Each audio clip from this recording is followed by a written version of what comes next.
안녕하세요, 청취자 여러분. 오늘도 평안한 밤 보내고 계시는지요? 우리는 매일 밤 침대에 누워 눈을 감습니다. 그리고 깊은 잠에 빠져들죠.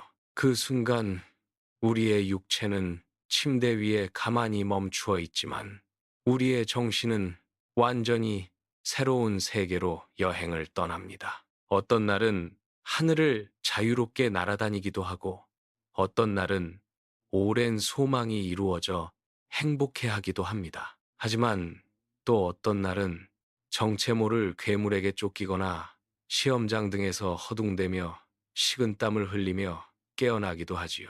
잠에서 깨어난 우리는 문득 의문이 생깁니다. 대체 왜 이런 꿈을 꾼 걸까? 내가 낮에 보았던 그 이상한 장면은 왜 꿈에 나온 걸까? 그리고 이 황당하고 기괴한 이야기는 대체 무슨 의미가 있는 걸까? 인류는 아주 오랜 옛날부터 꿈의 정체를 밝히기 위해 애써 왔습니다.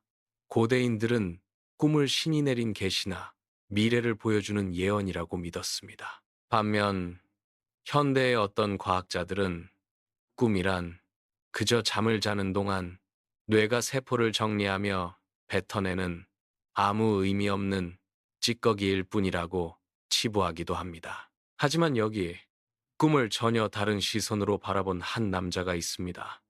그는 꿈이 신의 계시도 무의미한 쓰레기도 아니라고 말합니다. 오히려 우리가 깨어 있을 때는 감히 들여다보지 못했던 우리 마음속 깊은 곳의 비밀방을 열 수 있는 유일한 열쇠라고 주장했지요. 그 남자의 이름은 바로 현대 정신분석학의 창시자 지그문트 프로이트입니다. 그리고 오늘 우리가 함께 깊이 읽어볼 책은 인류의 역사와 사상을 뒤흔든 그의 위대한 저서 꿈의 해석입니다. 프로이트는 이 책에서 아주 유명한 한 문장을 남겼습니다. 꿈은 무의식으로 가는 왕도, 즉 지름길이다. 오늘 밤 저와 함께 그 지름길을 따라 걸어가 보시겠습니까? 내 마음이 나에게 숨기고 있었던 진짜 비밀은 무엇인지 프로이트의 안내를 받으며 천천히 무의식의 세계로 내려가 보겠습니다. 편안한 자세로 귀를 기울여 주세요. 이제 시작합니다. 제1부 꿈은 왜 찾아오는가? 무의식의 발견. 프로이트가 이 책을 집필하던 19세기 말, 의학계는 정신질환이나 마음의 문제를 오직 신체적인 원인으로만 설명하려고 했습니다. 뇌가 다쳤거나 신경에 문제가 생겼기 때문에 사람이 미치거나 우울해진다고 생각한 것이죠. 하지만 의사였던 프로이트는 마음의 병을 앓는 수많은 환자들을 만나면서 한 가지 깨달음을 얻게 됩니다. 몸에는 아무런 이상이 없는데도 다리를 절거나 눈이 보이지 않거나 극심한 불안에 시달리는 사람들이 있었던 것입니다. 프로이트는 직감했습니다. 아, 인간의 마음에는 우리가 인지하는 표면적인 생각 너머에 거대하고 거친 또 다른 세계가 있구나. 그것이 바로 무의식 unconscious의 발견이었습니다. 프로이트는 인간의 마음을 거대한 빙하에 비유하곤 했습니다. 바다 위로 둥둥 떠올라 눈에 보이는 작은 얼음 조각이 우리가 스스로 생각하고 통제할 수 있는 의식이라면 바다수면 바로 아래에 있어 보일 듯 말듯한 부분은 조금만 노력하면 기억해낼 수 있는 전의식입니다. 그리고 바다 깊은 곳, 보이지 않는 거대한 빙하의 본체야말로 바로 무의식이지요. 이 무의식 속에는 무엇이 들어있을까요? 그곳은 바로 우리가 차마 겉으로 드러내지 못한 본능적인 욕망, 사회적 규범이나 도덕 때문에 억눌러야 했던 도덕적이지 못한 생각들, 끔찍한 상처와 기억들이 꽁꽁 묶여있는 마음의 감옥과도 같습니다. 우리는 낮 동안 철저히 이성의 통제를 받으며 살아갑니다. 착한 사람, 성실한 직장인, 다정한 부모나 자녀의 가면을 쓰고 말이죠. 무의식 속의 죄책감이나 날 것 그대로의 욕망은 감시자 자아와 초자아에 의해 철저히 억압됩니다. 하지만 밤이 찾아오고 우리가 잠에 들면 어떻게 될까요? 우리 마음을 24시간 감시하던 이성이라는 파수꾼도 피곤함에 지쳐 스르륵 잠이 들고 맙니다. 감시가 느슨해진 그 틈을 타서 무의식의 감옥에 갇혀있던 수많은 생각과 욕망들이 수면 위로 탈출을 감행합니다. 그 탈출의 결과물이 바로 우리가 매일 밤 만나는 꿈입니다. 그래서 프로이트는 꿈을 단순한 헛소리로 치부해서는 안 된다고 강력하게 주장했습니다. 꿈이야말로 낮 동안 꼭꼭 숨겨두었던 나의 본심, 내가 미처 몰랐던 내 마음의 상처를 고스란히 보여주는 거울이기 때문입니다. 제2부, 꿈의 대원칙. 모든 꿈은 소망의 충족이다.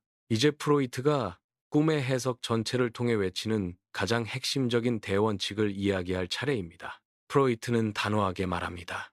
모든 꿈은 예외 없이 왜곡된 소망의 충족이다. 이 문장을 처음 들으면 많은 사람이 고개를 가로젓습니다. 에이, 그럴 리가요, 프로이트 교수님. 저는 어젯밤에 벼랑 끝에서 떨어지는 무시무시한 꿈을 꿨다고요. 내가 떨어져 죽는 게 내 소망이란 말입니까? 또 어떤 날은 사랑하는 가족이 다치는 슬픈 꿈을 꾸기도 하는데 그게 제 소망일 리가 없잖아요. 여러분의 의문은 당연합니다. 프로이트 역시 수많은 환자들에게 그런 반박을 받았습니다. 하지만 프로이트는 미소를 지으며 이렇게 설명합니다. 꿈이 소망을 충족시키는 방식에는 크게 두 가지가 있습니다.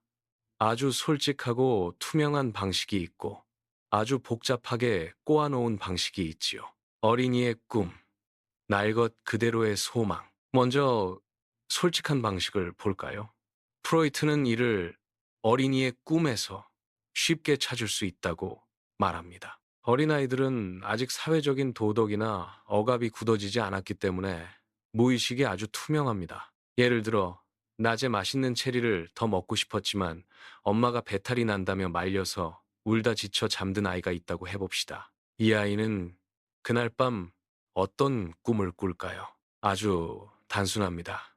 커다란 체리, 밭에서 체리를 산더미처럼 쌓아놓고 행복하게 먹는 꿈을 꿉니다. 낮에 이루지 못한 체리를 더 먹고 싶다는 소망을 밤의 꿈속에서 곧바로 이루어 버리는 것이죠.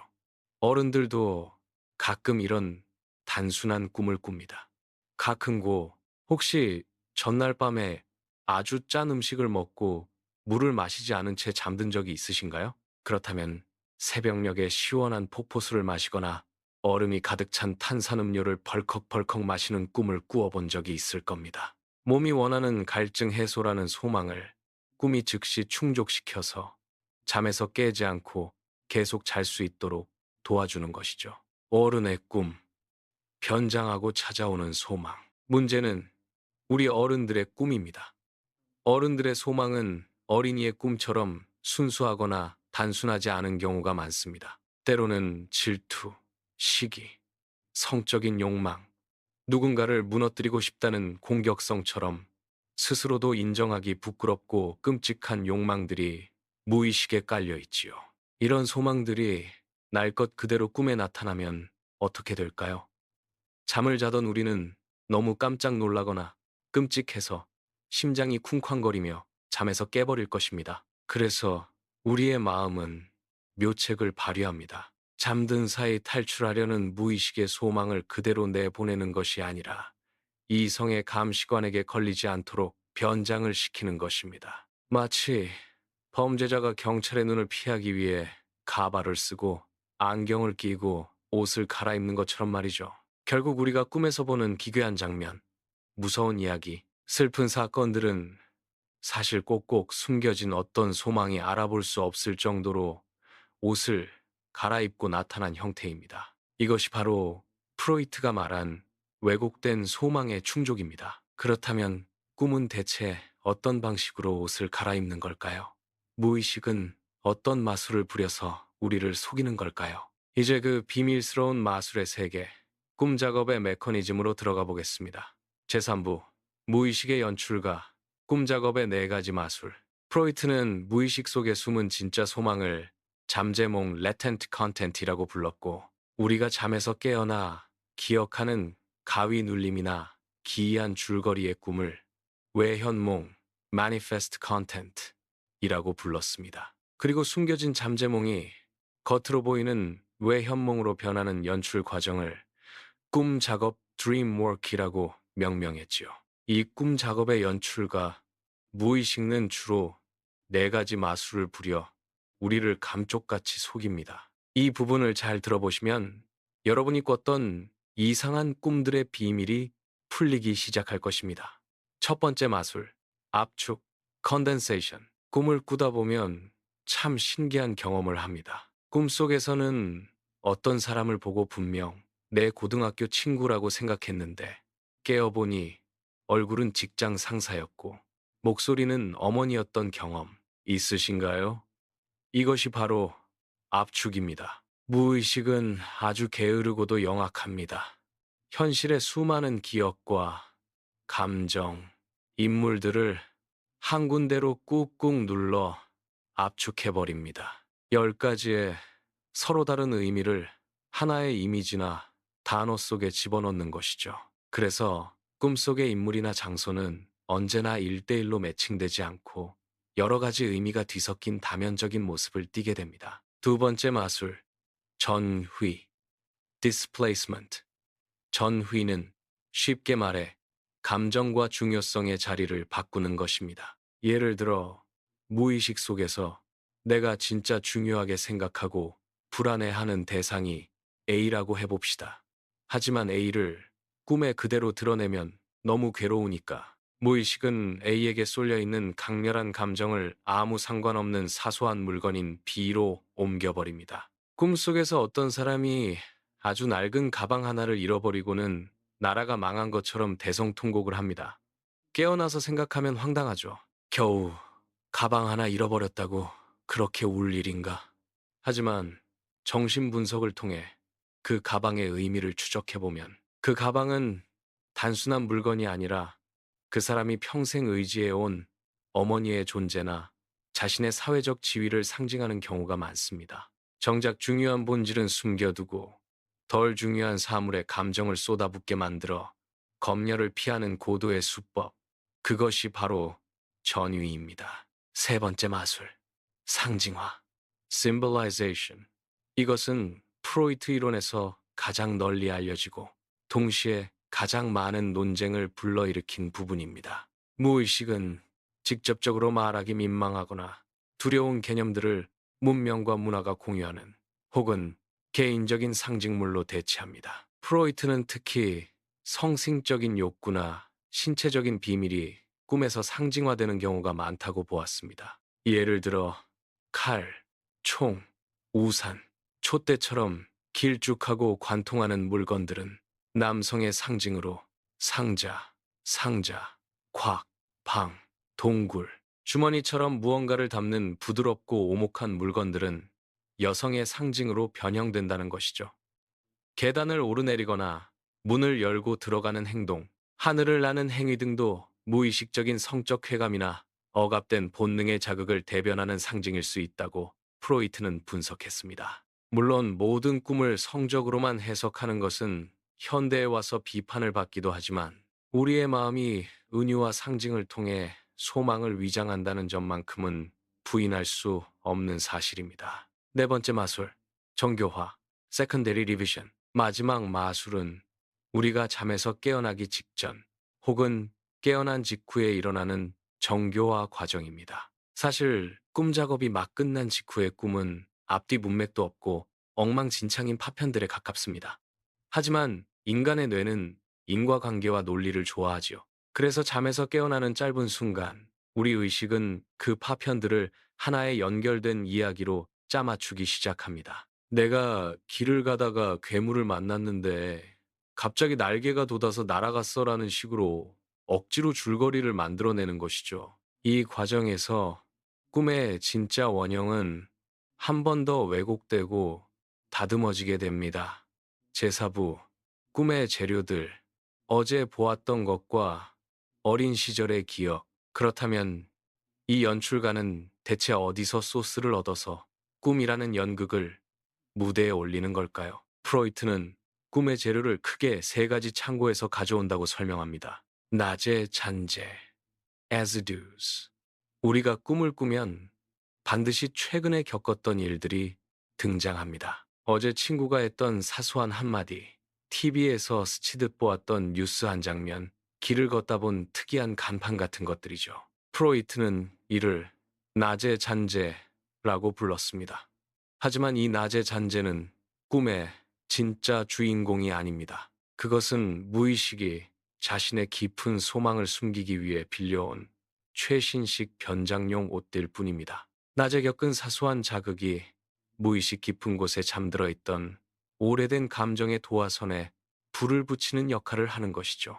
유아기 시절의 기억 프로이트 정신분석학의 뼈대를 이루는 부분입니다. 프로이트는 인간의 성격과 무의식의 핵심이 아주 어린 시절, 즉 유아기만 3세에서 5세 사이에 부모와의 관계 속에서 형성된다고 보았습니다. 우리는 다 자란 성인이 되어서 어린 시절의 기억을 대부분 잊었다고 생각합니다. 하지만 무의식의 바다 깊은 곳에는 그 시절에 느꼈던 부모에 대한 독점력, 형제에 대한 질투, 사랑받지 못할까봐 두려워했던 공포가 그대로 살아 숨쉬고 있습니다. 꿈은 아주 자주 우리를 그 어린 시절의 기억과 소망으로 데려가곤 합니다. 신체적 자극잠을 자는 동안 우리의 몸이 느끼는 감각도 꿈의 재료가 됩니다. 얇은 이불을 덮어서 추위를 느끼면 얼음 왕국에 갇히는 꿈을 꾸고 누군가 방문을 쾅 닫으면 꿈속에서 천둥이 치거나